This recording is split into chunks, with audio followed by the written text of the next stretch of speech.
regular meeting of the Romeo Planning Commission for February 6, 2020 will come to order, please. We'll start with roll call.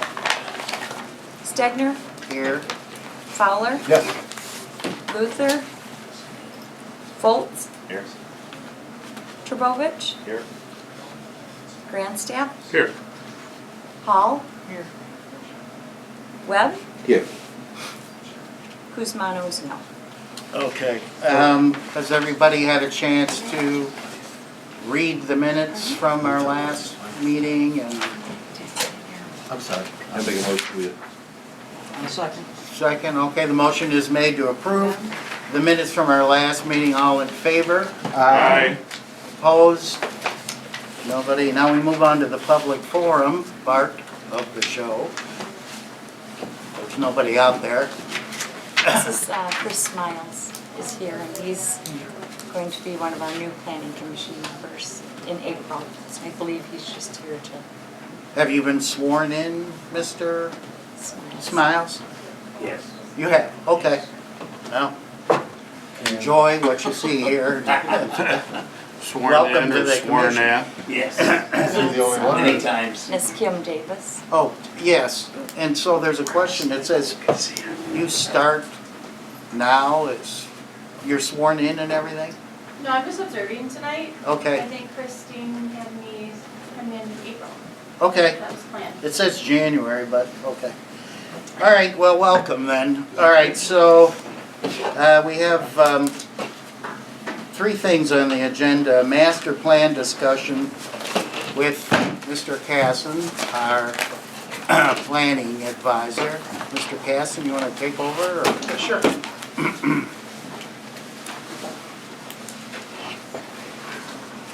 Good evening, everyone. Oops, I don't know what happened there. You were in the middle of your master plan process. Last week we held our second public forum. The public forum was attended, well, not as good as the first one, however. I don't know what reason might have been. Several of you were there at the meeting.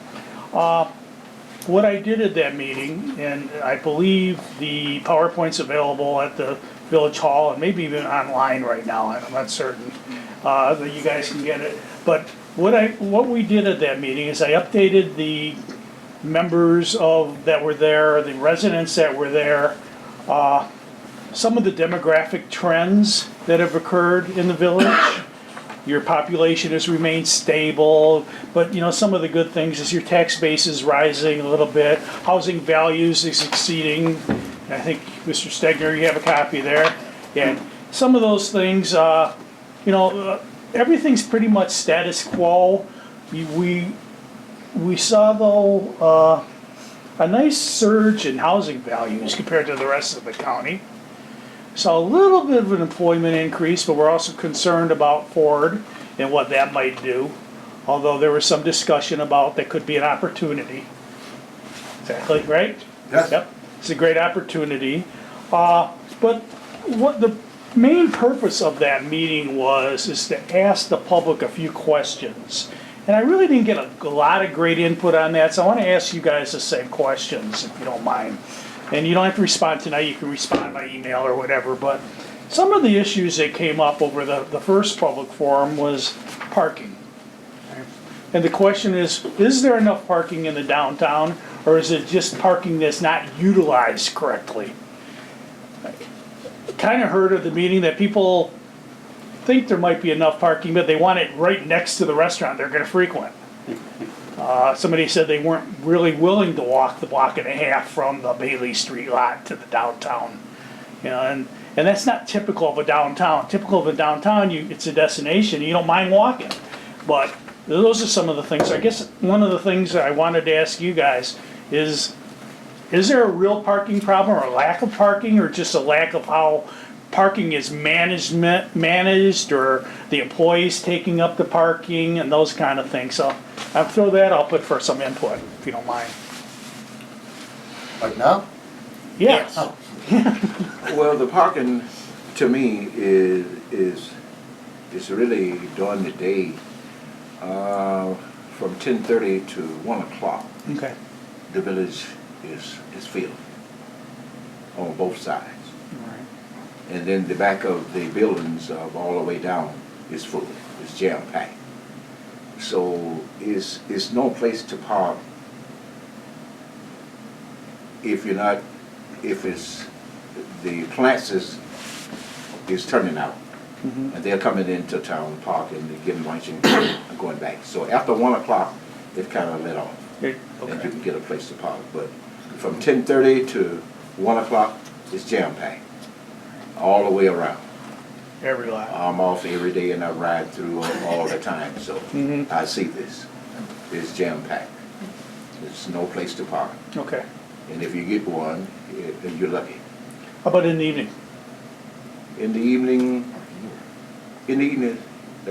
I say from 2:30 to 5, it's tight. Okay. So I like the same time during 11, 10:30. So we really don't have a lot of places to park. So they suggesting additional parking, look for areas for Yeah, additional. you need some place to park. All right, It just ain't no places to park. okay. The Appreciate village is currently working on doing a collaborative with the Baptist Church So I've heard, in the yeah. parking lot over by the post office. And then we have the Bailey Street, which doesn't get utilized that much. Mhm. And over by Mr. Webb, I know there was a gentleman from the Lions Club that was at the last meeting. He indicated that we could approach them. I think you guys talked after the meeting. Yeah. Yeah. But Mr. Webb makes some good points as far as the time zones of when it's an issue. And it's not a constant issue, so I don't know if you want to, those people that come out of their house and go back and forth to the store, I think those are the ones that just want to get in and get out, not looking to stick around the village for an hour, 2, 3. And if they're going to go to a nightclub or, excuse me, restaurant, not that healthy yet, then they usually walk there and then walk home. All right. Okay, thanks. I know, my wife works at Starkweather, and on the northwest quadrant, we've had a couple of new businesses go in there that have definitely drawn a lot of customers, and she has indicated that it is very difficult to try to find parking to be near when she is working at Starkweather. If the church does open up, that will help some. But most people, like you say, want to be right there, run in, get whatever, and run out. And it's a very difficult situation because, yeah, it's a lot of people trying to get to, and we do have business employees that are parking. They have every right, and they, after you work all day, you don't want to walk 4 blocks to get to your car. Mm-hmm. So, you know, I can understand them wanting to be close. When they get off, they can get out of town or get home. So, yeah, we've got some real issues that we've got to find a solution somewhere. Okay. Sounds like that's your job. For me, I walk the village, and I'm here all the time. Of course, this is anecdotal, but most of the problem, and I was a volunteer at Starkweather for 15 years, I can't believe it. Part of the problem with parking is where it is. I mean, we have a great big lot, but if you're at Starkweather, there aren't quite as many places to park. I think it's how the parking's used. The formal studies that have been done have said that there's plenty of parking here, but as you said, they don't wanna walk, they wanna park right next to whatever. Like if I wanna go to one of the restaurants there, you know, the Office Pub or, Younger's, well, sometimes I can't find a parking space in that lot. But yeah, I never have to go farther than, say, the other side of 32 mile. It's just a matter of walking a little bit. I mean, so you have to, what do people mean when they say there's no place to park? Do they mean within a block, or do they mean 50 feet away, you know? I don't know. I mean, that's something, I guess, maybe we'll have to do yet another study. It does get crowded at times, but I don't recall ever seeing it crowded except during Peach Festival, when there's just really no place to park. You know. Parking's a nice problem to have, it means you're busy at times too. Yeah, right, yeah, right. The opposite would be worse. Yeah, check. Any other comments on that one? Yes, sir. Mr. Webb. Sure. Is it a way possible that you could park on top structure like Mount Clemens? Oh, sure, they're just expensive. I think that would help Yeah. a whole lot if you could do that, you know. Yeah, that was, I was involved, I worked at the county when that new lot went in there, and it's a beautiful lot, but it was a few $1 million easily. But yeah, that would be, Birmingham does the same thing. They got a couple of those. I see 2 or 3 Rochester of them. have some Yeah. too. How much room would you need? I'd have to look at it. The one in downtown Mount Clemens there, adjacent to the county building, Because our Bailey Street property, 4 or 5 acres at the most. 4 or 5, and then those 2 houses next to the alley, they have approached the council as far as us taking acquisition of that property. So, Yeah, those are options, good options. yeah, I mean, that's a good idea, and I know you need the room in order to do the ramps and everything else to build up, but that'd be a good idea right there at that spot, since we own the Bailey Street. There's some options on those 2 houses next to the car wash. Yeah. It's not bad. Okay. All right, there was,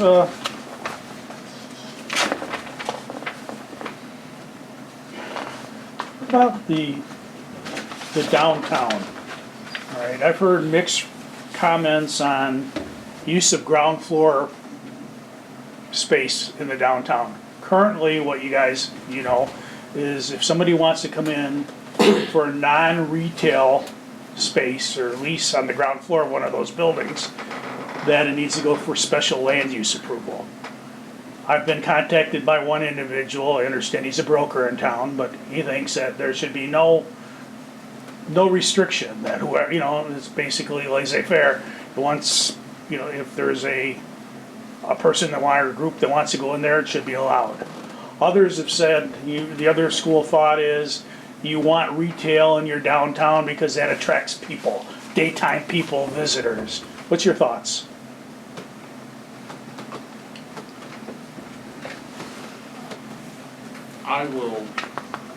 It has been my opinion that we have tried to portray Romeo as a quaint, older village, trying to get people to come to the antique shops, the used furniture, and to encourage the walking downtown and visiting all the,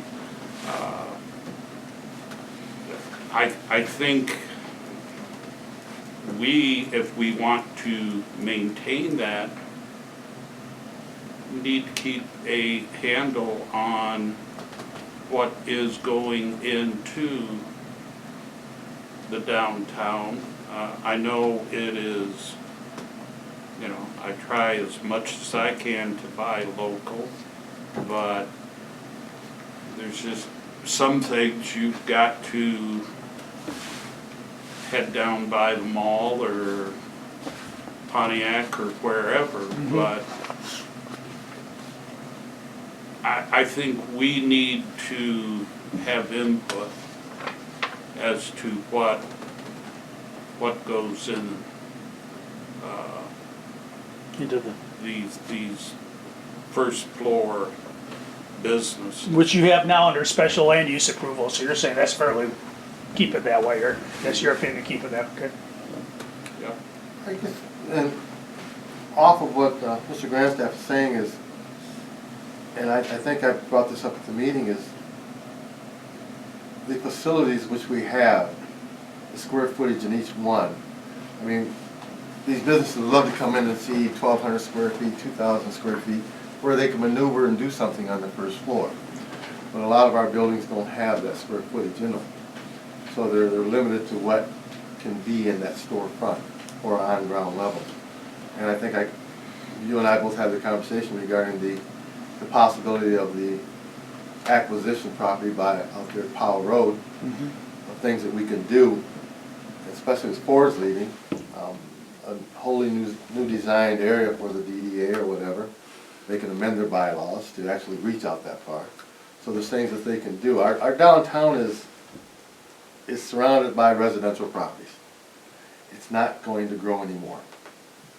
So we don't want to disturb the residential properties because it'd be like at the Alamo. I mean, you're going to catch it. Oh, yeah. So then we have to think beyond this point. I mean, we have to continue to try to maintain our market value within the current village that we have downtown, but we have to start looking further down the road. And like I said, with Ford's leaving, they still own the property, we'll still collect that monies, but we could work with them to redevelop that property. Because right now it's zone industrial, correct? Well, we could go commercial on it. Marketing, anything. Like you said at the meeting, build some storefronts along the edge. Called it an opportunity zone. Yes. Right. Because we know for a fact that Myers is coming in on Washington Township side. So that's gonna be there looking at us no matter what. We're on the north side, they're gonna be on the south side of us, period. So it's up to us to make sure that we prepare ourselves for that and to work with it in order to take advantage of it. Okay. So, like I said, downtown is our downtown, it's the village of Romeo. And we don't wanna trespass anywhere into the residential areas that makes it the village of Romeo, period. Good suggestion, good. Any others on that one? I think Romeo's downtown is a little on the small side. It doesn't have the weight, you know, the gravitas, let's say, of other, like Rochester's big. There's more flexibility there you can do. So if you limit the first floor space to retail only, it's, you know, nobody wants a mouthful of beautiful teeth with big gaps in it, because that's what ends up happening when you allow other, say, insurance companies or whatever, the lights are out at 5 o'clock, there's no reason to go downtown. And it bars somebody, an entrepreneur with a better idea, from moving in that spot. So I think you want to maximize that stuff. I also think that in Romeo, some ideas I heard at our open meeting, we can make the place look busier. I think a couple more pedestrian crossings, people crossing two places down there.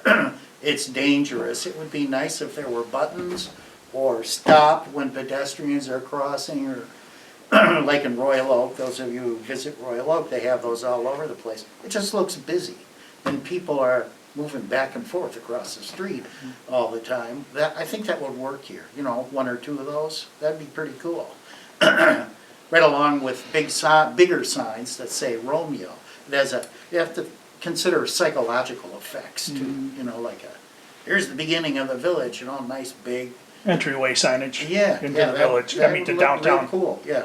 Okay. Defines the space, you know, wherever you put that, so. Let's move on to the residential districts, just got a couple more. The charm of Romeo is the homes, a lot of the homes and the quaintness of the residential districts, no doubt about it. Is there any concern about that about the preservation of that? Is everybody pleased? Is there ordinance enforcement issues? I mean, I'll be honest, I don't, I've heard that, you know, that at one end, I hear that the Historic Commission is doing a great job in keeping that going, and then on the others, I've heard that they're too difficult to work with. So, I mean, is there, and what's the thoughts? Are there things that can be done to improve the historic homes or preserve the residential neighborhoods? There are a lot of houses that do look a little run down, Okay, that there could be definitely some ordinances that need to be enforced. So yeah, maybe some enforcement. home before, or code enforcement, Yeah. okay. I think you hit it right off the bat in your beginning speech when you said that the housing stock is continuing to grow here in the village. And I think the preservations of the older homes and the new homes have benefited the value of what you talked about earlier. So maintaining our residential communities is definitely a plus here. I think we're all in favor of that. Is that Romeo still is a bedroom community, and it's always been that for years, and it will continue. But like I said, the downtown area, whatever we can do to keep the lights on after 5 o'clock, then we should work towards that. But don't lose sight of what we can do beyond that point. I mean, that property east of the old railroad tracks is it's just waiting for us, waiting for development. So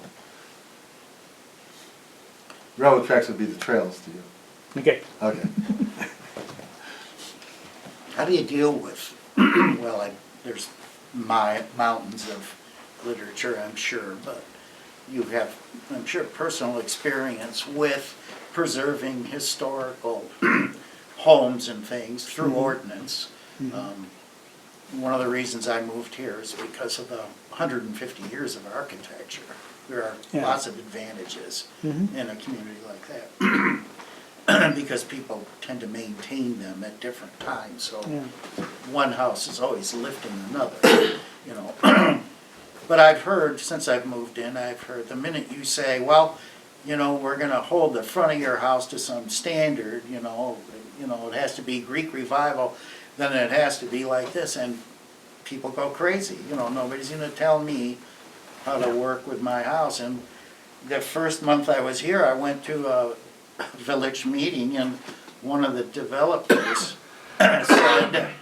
told the gathered crowd that you people who own these old homes are crazy. If you just bulldoze them, the land would be worth a lot more. I'm not going to say his name, he's still around, but that's the other extreme.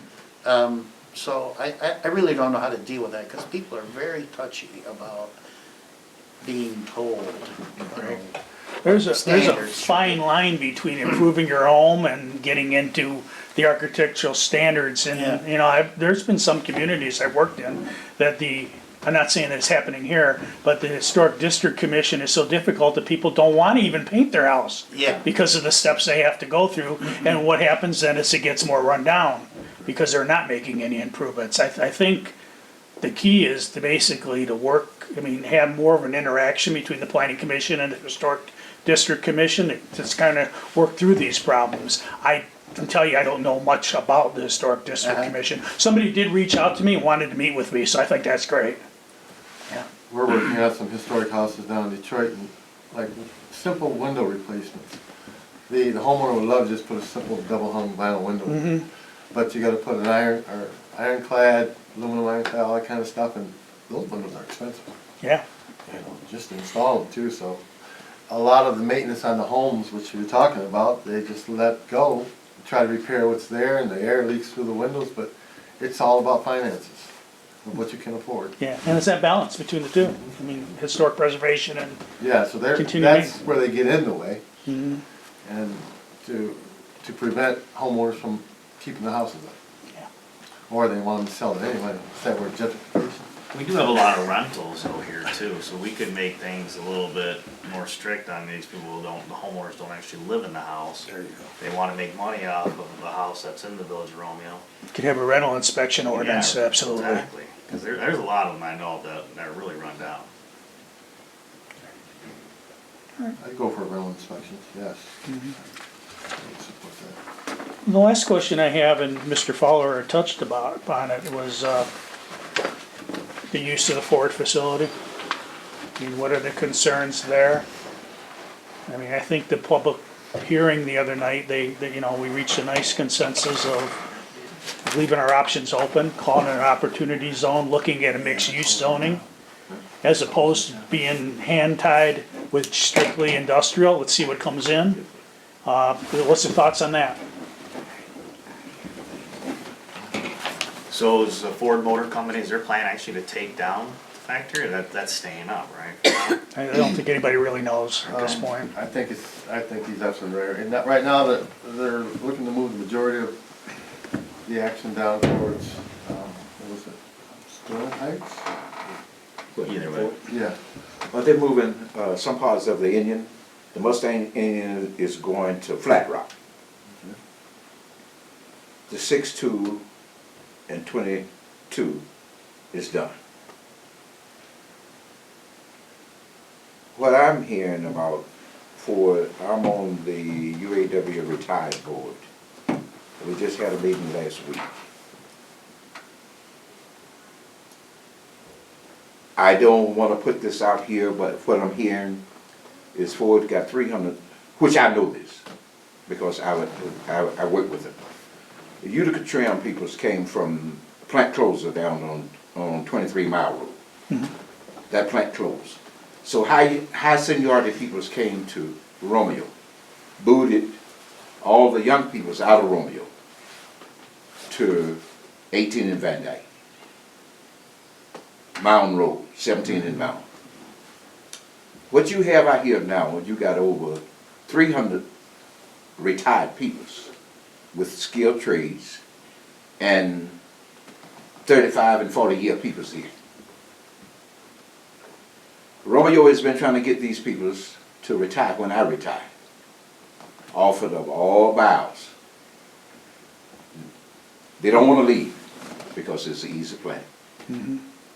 They sitting there bleeding. Ford said, well, you want to retire, but here's what I do. I throw a sign up and say, I'm going to close it in order to get you out of here. Now they're jumping out.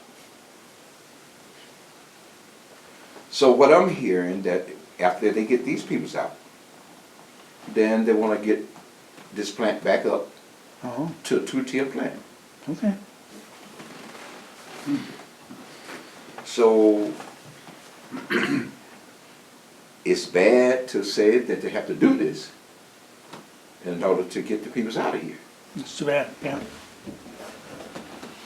Only 37 of us retired when I retired, with 40 years. These older heads sitting there, skilled tradesmen, the 80s, you got over 290 skilled trades out here. Maybe you have a breakdown once a week here. These guys sitting, playing checkers, playing cards, 12 hours a day, 7 days a week. So, I hate to say this, but this is bleeding the company. And I'm a UAW guy, but So if that's the case, and they're gonna come back and have it a two-tier plant, then there maybe is not an opportunity property. Might not be. So Yeah. we might be worried about something that's not working. something else might come back in this way. Yeah. somebody else might come back in this place. Okay, good to So hear. that's the biggest issue that what they're having here. And that's facts. Appreciate the input, that's great. We went from tractor plant Right. to engine Engine plant, plant. To whatever. so there is the possibility. So other possibilities too, look at the Visteon plant down in Shelby became an Amazon plant. I mean, couldn't beat that. We still have that Power Road property too, which just Yeah. annexed, so Yeah, there's things that we can prepare ourselves to do. I agree. All right. Mr. Mr. Chairman, that's what I have. I'll have copies, make sure the PowerPoint is on the website. I'll also put copies of my updated draft on the website too, for you to look at. I have a question for you. Yeah. For those of you who don't know, we do meet twice a month, second and fourth Friday. It's an open meeting, anybody who wants to show up can, but Mr. Casson sort of intercepts things that eventually come to us and works out some of the details. But at those meetings, I've discussed with him something called form zoning, which I think is pretty cool stuff and would work in Romeo. And my question to you is, when can we actually discuss the zones that we currently have and whether or not we'll change those? Well, your master plan is gonna definitely, I can tell you that, is gonna have a recommendation in there that the village consider form-based codes for the downtown. I would adopt that and then start to implement your zoning ordinance in that regard. Okay. Yeah. Remember, we gotta have that master plan in place to initiate the zoning, but, I mean, there's no reason we can't start discussing what form-based codes are in the upcoming meetings if you'd like. Yeah. I could even make a little presentation for you to show you some examples and the differences between conventional zoning and form-based zoning. Be happy to do that. I was looking at some software that you can put your zone together with your, the new ordinance and stuff. It's cool stuff, Yeah. which I'll send your way. Okay, please. Form zoning it emphasizes form. So it would be really good for preserving parts of Romeo that are like currently office, but it gives the citizenry, the entrepreneurs, a lot more flexibility in what they can put into those places. So Romeo looks the same, but there's a lot more flexibility in what businesses are there. It's pretty cool, and I've lived in areas like that, and they were great, so. There's a website discuss called that. Urban Advantage. I think it's Urban-Advantage. It gives you before and after pictures, the computer simulated pictures of conventional zoning and then using a smart zoning form-based code. And it's pretty Right. cool the way that stuff can work. Are these still at the village hall on the second floor, They the are. meeting? Yes. I'm out. Sorry. Sorry, we don't have an elevator in that. You get one of those chairs, There you go. No, you're not gonna, We'll put it in the budget. not for one, no. But anyone's welcome for Yeah, the planning. usually from 10 to 12. Yep. Okay. Thank you. Thank you. Okay, next we have a review of our bylaws. Actually, a review of Ms. Hall's comments.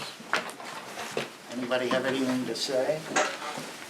Any observations? Yeah, I do. So, Okay. it seems like we have a lot going on here on these bylaws that we accepted when, we all voted for that. But it seems like we're trying to change it all to go back to what we voted, when we voted last time. Are we changing this to go back the way it was? Well, what we did was reauthorize the 1965 bylaws, okay? And then there are shortcomings with those, which Ms. Hall addressed in her comments. So what we're really doing is adjusting those 65 laws to bring them into compliance. Okay. And that's what her comments are about, so. So all these inserts in yellow are bringing our bylaws into compliance? Well, they're her suggestions. Those are suggestions, the ones that were like, So, is Well, that, for- I'm sorry. the month of, like the very first one, we changed it from June to July. Because your first meeting of the month, first meeting of the year is actually in July. And then there was some that were, there was one, and I don't know exactly which one it was, but there was one that indicated that signing the minutes was an optional thing. That is not optional under the state law. You must sign the minutes. The minutes must be signed by the chair and the secretary. There were some in here that indicated that motions or a quorum was a number of people. It is not a number of people under the law, it is the majority of the members present, or a quorum is the majority of the appointed members. So you must have a quorum to have a meeting, and in order for a motion to pass, the majority of the members present must be a yea or a nay vote. That's how a motion must be approved or denied, is by a majority of the members present of a quorum of the board, under the state law. So insertions like that is, fine, bringing this up to date, but I'm, sitting here looking at stuff in yellow. Well, like I said, insert number 1.5, you're the ex officio member of the board. It's important that the planning commission know what the board's doing, And so we've been doing that whenever we met, so it's, well, it's to have it in the bylaws is just ensuring that it gets done, okay. that's all. Zoning Board of Appeals, you're also the ex officio member of the zoning board. It's important for the planning commission to know what's going, even if you don't have more than one meeting a year for the zoning board of appeals, it's important for the planning commission to understand what's coming before the zoning board of appeals. And you would give a report He at would every give a- commission meeting. Right, and it And I would doesn't say, have do to you have a be, report? And you would say, nothing to report, and then we move Right. on. but like something, say for instance at the board meeting, if something has happened related to, somebody's coming that's interested in putting a business in the village, something that's came across the village board member, it's important for the planning commission to know that. Correct. And, In if the past, the chair would, at the council meetings would come, so there was no problem with that as far Right. as the representation. Right. But I have no problem with, what you're looking at there, it's just some of the other things that I'm looking at here, and to go along with what Mr. Post says, is that we had voted on this stuff. Sure, we can look at it and add it at a later date, we can update the bylaws as far as the number of members to make a quorum and stuff like that, but,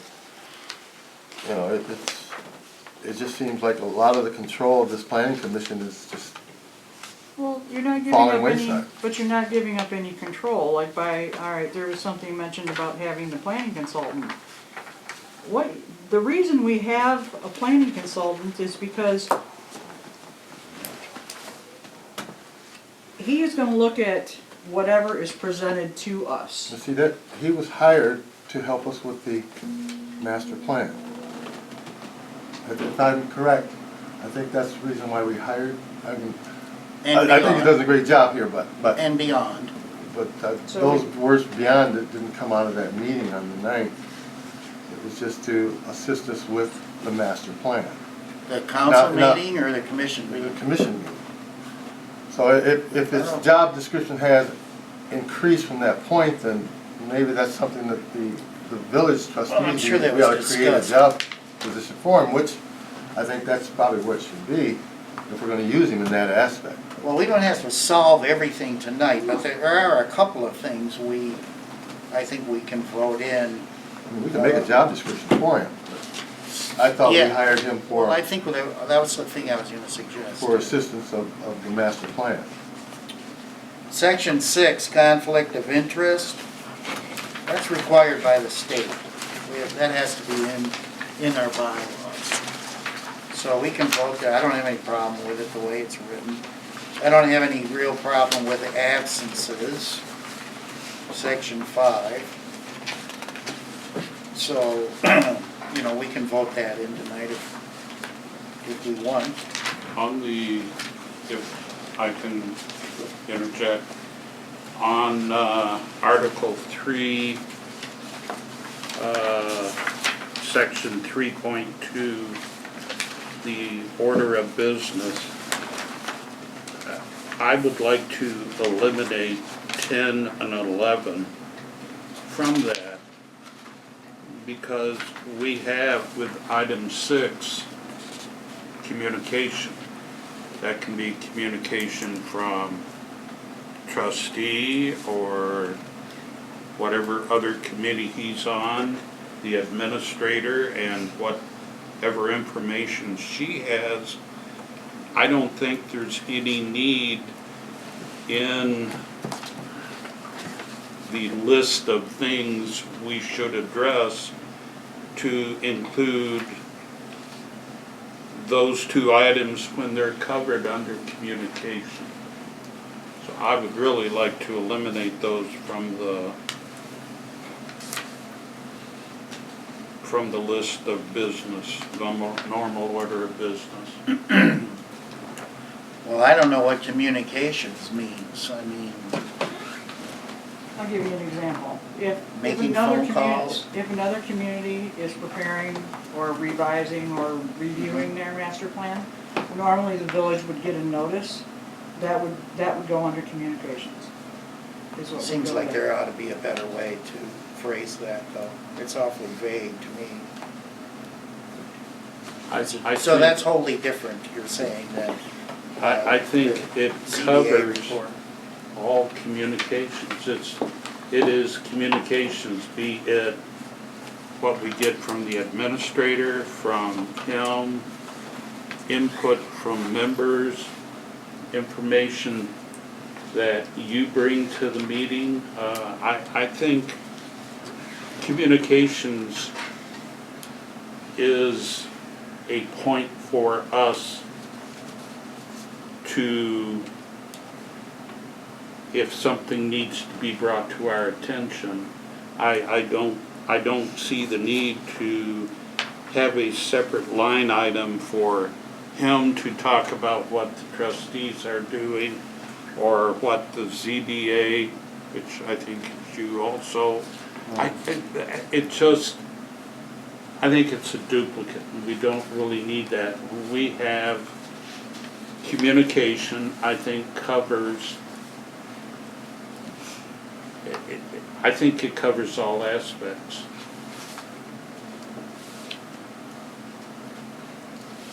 Well, I think it should say that. I think it's too vague. Just my feeling. You know. What do you think? I think those things should be separate, or communications could be a heading, or?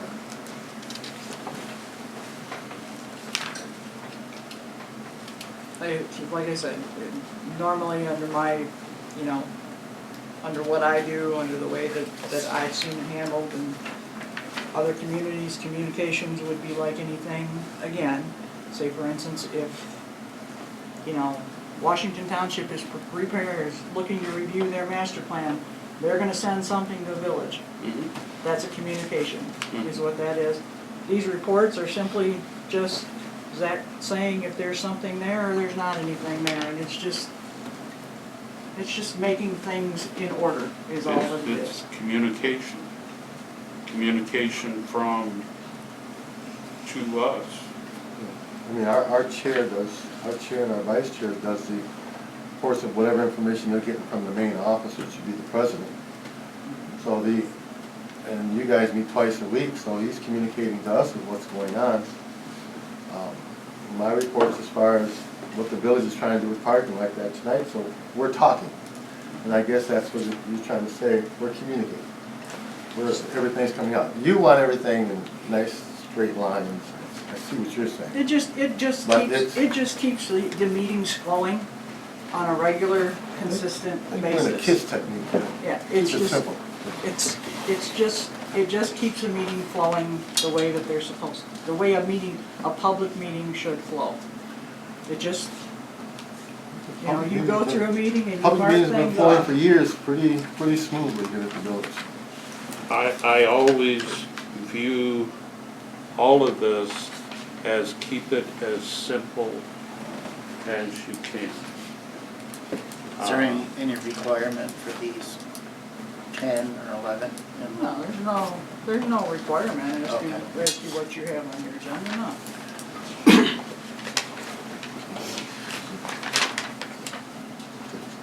Let's see. Okay, well, any other suggestions or comments? Yes. Well, okay, go ahead. Since we're into this thing, would this be the right time to make a motion or proposal to the council to pursue a job description for our planner as far as his capacity, other than him helping us on the master plan, to do the duties of which he's overlapping into what we're looking? I mean, he's an asset. I'm not saying he's not an asset, but we hired him for a specific purpose, and let's get him, untie him from Miss Wilson so he can do his thing. How's he tied to Ms. Wilson? Well, according to some of the correspondence that we have gotten and received, that if we didn't approve one item, then that was putting our recorder's position in jeopardy. You know, so that's, Well, We first of wanna- all, I don't think that's true, going over everything that I've gone over. I don't think that's true. well, if I had the correspondence to look at it right now, I'd definitely would show you. But Well, the commission can hire who it pleases for assistance with approval of the council, and all that took place. So unless council wants to rescind that, and I've not heard that they want to do that, that does have to be, codified or worked out, because there's stuff in here about, the planning consultant, and I'm happy Mr. Cassick is here, I have no problems with him at all, but some of this I'm not so sure about, including, I don't know if there's gonna be a consultant here all the time, I don't know that the bylaws need to include him. and that's why I think there should be a job description, specific job description for that title. Mr. Chairman, may I interject? Sure, That we absolutely. hired. I have signed 2 contracts with the village. Yeah, One is to prepare the master plan, and one is to provide monthly consulting services to the village okay. and the planning commission. And that second contract says I will attend planning commission meetings Yes. and be on staff 2 hours, 2 times a month, and review development proposals. That was signed by the president and myself. Now, Okay. if that's not supposed to be, Oh. we can discuss it, but at the present time, I'm under 2 different contracts. Good. Just so you're aware. So you are, we do have you for the assistance on our master plan, but you do have a separate contract to do assistance on the, Yes. and in that second contract, is your job, you said your job description is to assist in all aspects as far as with us and the village and the applications and all that kind of stuff? That's correct. So there is, just so we can We- have a copy in our packet next time, so we We know. were not made aware of it. No, I'm bound. I knew his capacity was working with us, but I didn't know the second contract was in place. Well, we approved Mr. Caston's assistance, I don't know when. I didn't bring that paperwork with me. I have it. And then I went before council and said, yeah, we like this guy. You weren't at that meeting. I was at the council meeting, I wasn't at the planning. Right. Because I came over and asked you, I said, is this what we're gonna do? And you said, Right, yes. I remember, yeah, I was sitting over there. So, okay, I mean, that's how it is. He has a contract, and I don't have a problem with the contract. I don't know if I want to include him here, but I don't think, but I would like something written out. What was I gonna say? I don't recall. His contract with the village, on the second contract, I think is valid enough, but we don't need to include it into our bylaws. I agree, but we need to rewrite what Ms. Hall has written, and we don't have to do that tonight. We can review it and go over it, and that's something I want to do. But we do need to, I think we should vote in section 5 and 6. We're required to have 6. That's correct, right? You have to have a conflict of interest bylaw in your bylaws. State requires it. I know that's true. I looked at it just a couple days ago. So does anyone have a problem with that? No issues with 5 or 6. No. Motion? Anybody want to make a motion? I make a motion. Second. So we have a motion to insert into our current bylaws Ms. Hall's suggestions 5 and 6 on absenteeism and on conflicts of interest. Everyone in favor, say aye. Aye. Opposed? Passes unanimously. So that'll end up in our bylaws. So the other stuff, we can continue to discuss or save it for the next one. I think we're more in compliance than we have been. Yeah. Anything really pressing, you see?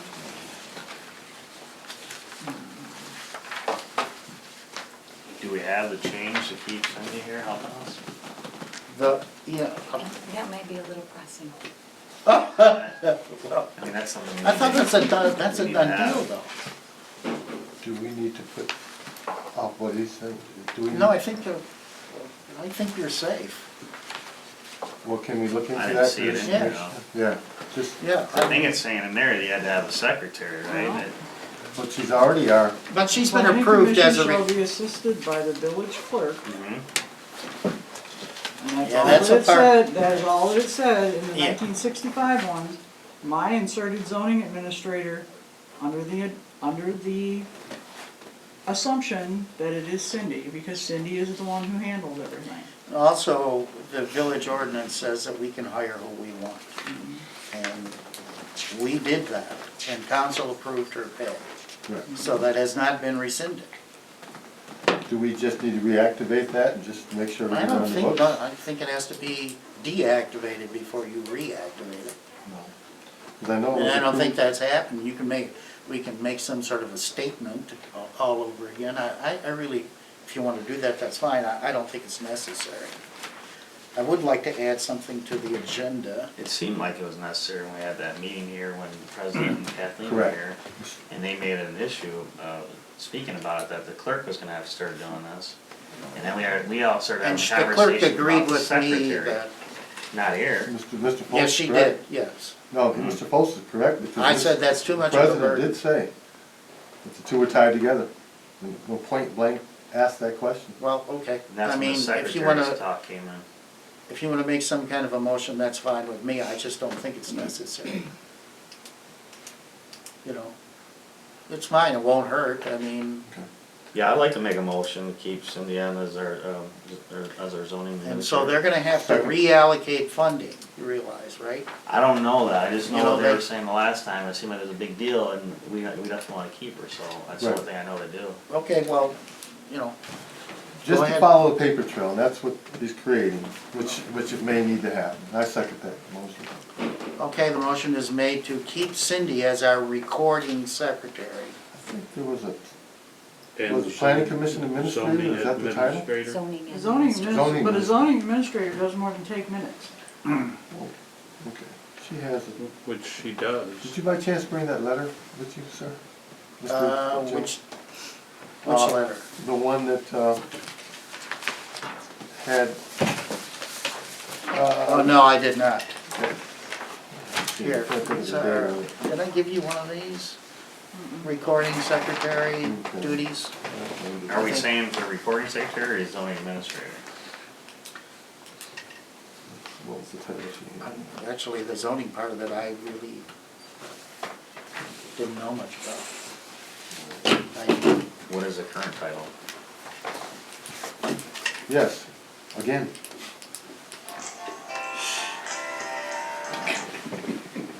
Well, Turn- if you look to see,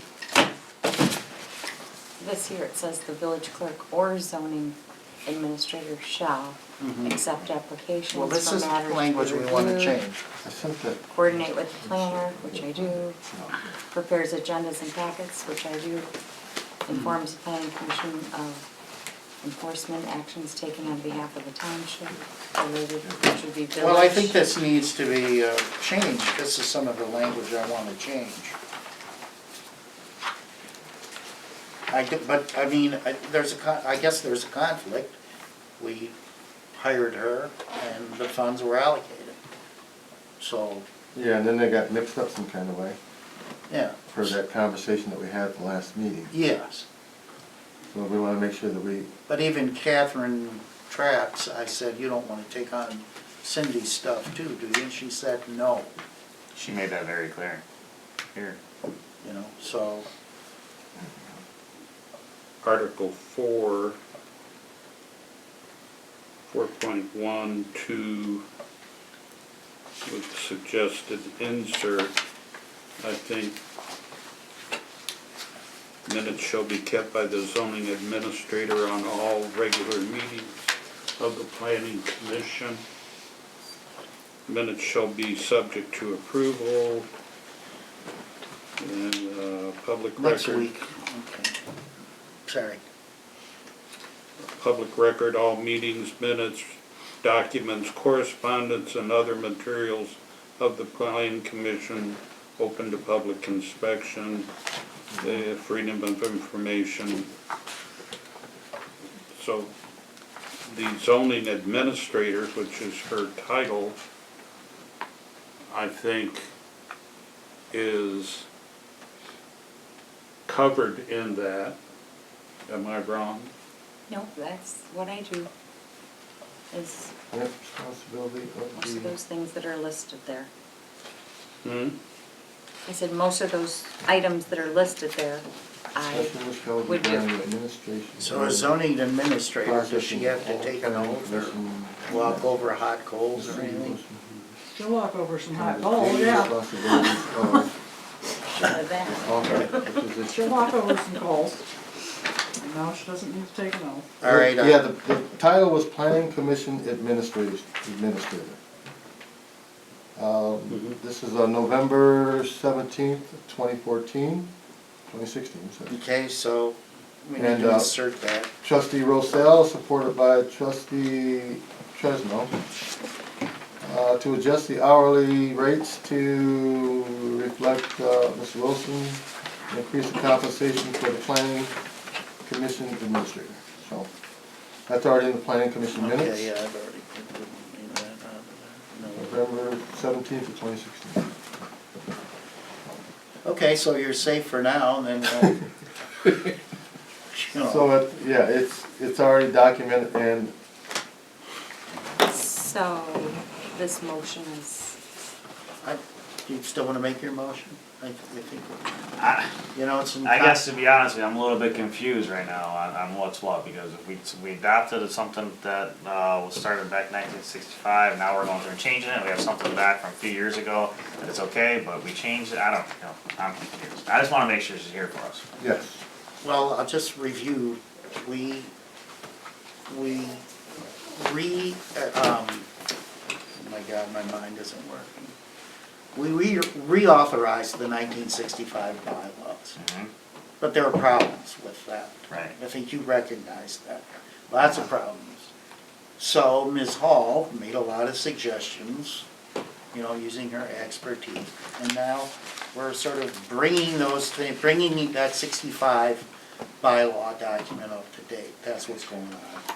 And little by little, we're bringing it up to date, changing the times. What we adopted today brings it, you know, really we're pretty much in compliance with state law already, but we can make little changes, so that's where we're at. So any more questions or suggestions, and we'll tackle this again, unless you want to completely finish this tonight. No, but I'm still seriously confused. If we took on something 1965, and little by little we're adjusting it in 1965, she wasn't in on it, right? No, we're not talking, she is, Marion used to do the village clerk used to come in here. used to do all I'm that. aware. But then when Marion's task, then we hired Cindy. And then she was doing the job then, and then the chairman started making amends for her to be here, because at the time, Marion was toning down her job. I think that was it. So then we brought her on as much as we could, and then the past chairs made accommodations to keep her. So they started putting them in our amendments of recordings. So that the recording I read you was one of the motions that was put forward so she could get paid to be here as our administrative. By the village council. They have to approve the yes, funds. the village council did approve, yes, Okay. because trustee Rossell and treasurer did approve it. Okay. So it's on the books as her getting paid and her being our representative. So I guess from that point, we're trying to figure out what happened to that. How did that mix itself in with what we were told that the two were tied together? I guess that's where you might be. Yeah, that's what they were saying at last meeting, that, But I think with Mr. Chesno over here is, we have a second job description, which is good, now we know that. And those two are separate, so if we need to make additions to you or whatever we need to do to keep you in place, and yeah. As long as we can keep you guys separate, I mean, there's no cord joining you two. Okay, anything further on the bylaws? Anybody want to? I mean, will that work, was that explanation okay? Okay. Okay, let's move on to this rewritten fence regulation. Any questions for Mr. Casson? Suggestions? Come on back.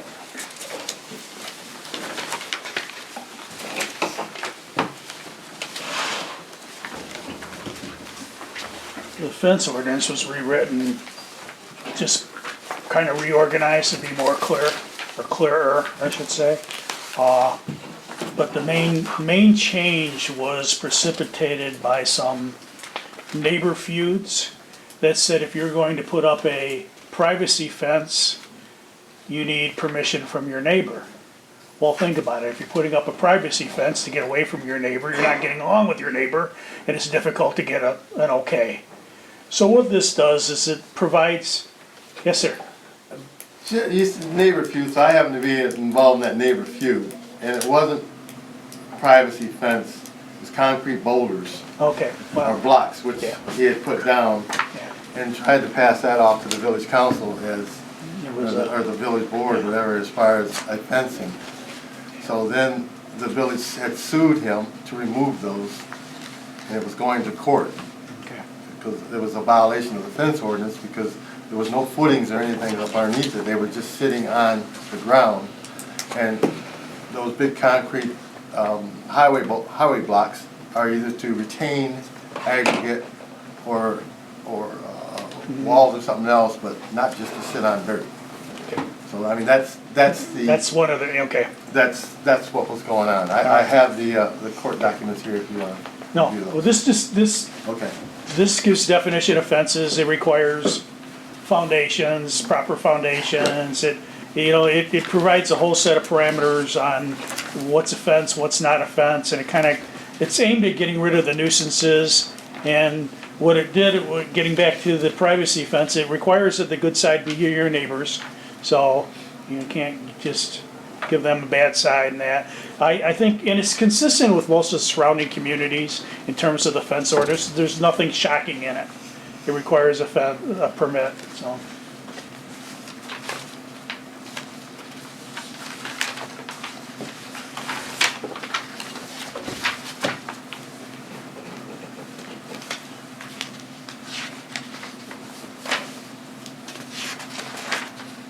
So we must make recommendation to the council that this be accepted. Approved or accepted or denied. It's, approval or recommendation of a denial. So moved. Before we make a motion, I'm still confused. This actually is not within our jurisdiction. No, It's the council's. right. They wanted to send it to you for your input. Okay, so we're just, if somebody wants to make a motion that we approve it, go ahead. Does there anybody have any issues with it? It would be a recommendation that the council approves it. Mr. Fowler? Yeah, I mean, I on our old ordinance, it's in, like I said, the general interest of the public safety, comfort, convenience, and the protection of property values. And as you once said earlier, that our housing stock is there and it continues to improve. So I guess I would look at the point that each resident would still have a say-so to whether he wants to view that or not. If it's gonna take down the property value, then, like in my case, I got concrete highway boulders sitting there. I'm looking at them every day, and all my neighbors gotta look at them, so. But, if it's something that's going to obstruct the community of whichever village residents lives, then they need a voice. And you don't wanna take that voice away from them. I agree. I guess that's all I'm saying. is Okay. Give everybody their opportunity to voice their opinion.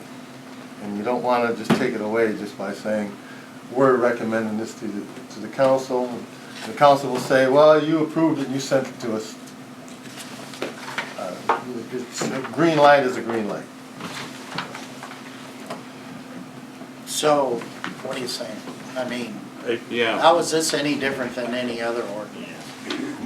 Well, our current ordinance, it gives the residents a voice.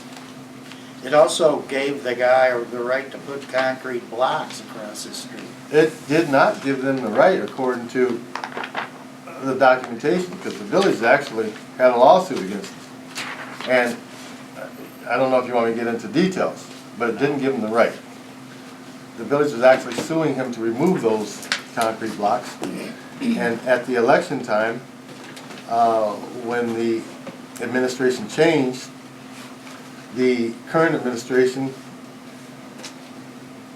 approved the permit. I mean, the election was November 16th, and they approved a permit that was dated October 31st, 2018, which then took away the village's lawsuit, and they had to throw it out. So then the defendant turned into the plaintiff, who still had a lawsuit against the village. So, long story. I mean, but that's what happened.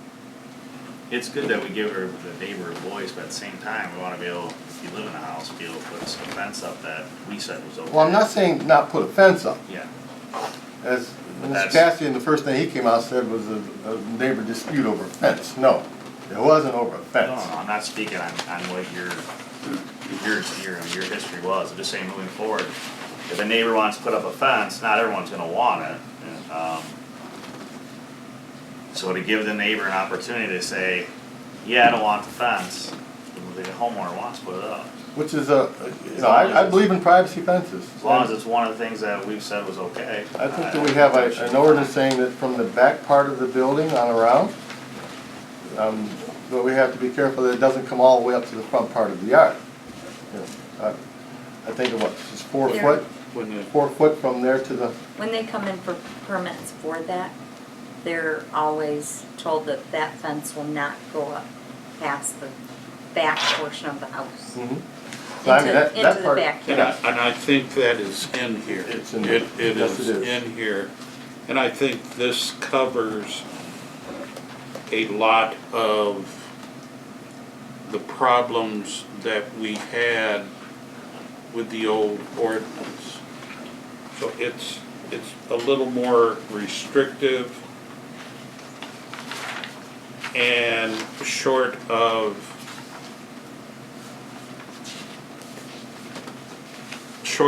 saying, you gotta come tell us what you want and then we'll decide, which is not a doable thing. But I think this comes pretty close to at least giving guidelines to the office as to what can be approved. And I think this, we should recommend this to be Put before the approved, council. yeah, be brought before the council for approval. Can I say something? Oh, I see. No, I just wanted to let you know that with Steve here on the two Fridays of each month, we deal with a lot of fence issues. Steve, before, they've come before Steve, a lot of problems with neighbors and such, so I'm really hopeful that this here will, like you said, they'll really help us in the village when we're in the process of permitting for these fences, because it's a huge issue. I'll make a motion Okay. to submit it to the council. Wait a minute. It Oh, I specifically second it. says, Go ahead. Well, it says what's permitted, and then under number 7, it says any other type of fence, customary or residential use may be constructed if prior approval of the building inspector is secured. So before you can put a fence up, if it's not one of these, then it's gotta go to the building inspector, Absolutely. so. Cool. So it's covering us. Yeah. Okay, who wants to make the motion? I did. I Bill, second it. Oh, okay. Motion is recommend. to I'm just recommending. recommend that council, passes this proposed fence ordinance. All in favor? Aye. All opposed? Okay, it passes unanimously. Okay, so that was the last thing, but I want to add something here quickly, and that is we still don't have a secretary. Have you thought about that? We did discuss it. Yeah, so are we gonna keep, we're keeping Cindy on, right? So as long Yeah, as. Cindy's, yes. Yeah, I like that leverage, that's good, that's good, yeah. You're gonna have to sign stuff and. I like I would be upset with that. I like that. So does somebody wanna nominate Jay? Second. Well, somebody has to nominate. Who I nom- nominate. Oh, okay. All in favor Aye. of our new secretary, Mr. Foltz? Jay Foltz, say aye. Aye. All opposed? Funny you didn't raise your hand. Make a motion with you. Either way. Okay, motion to adjourn. Second. All in favor? Aye. Okay.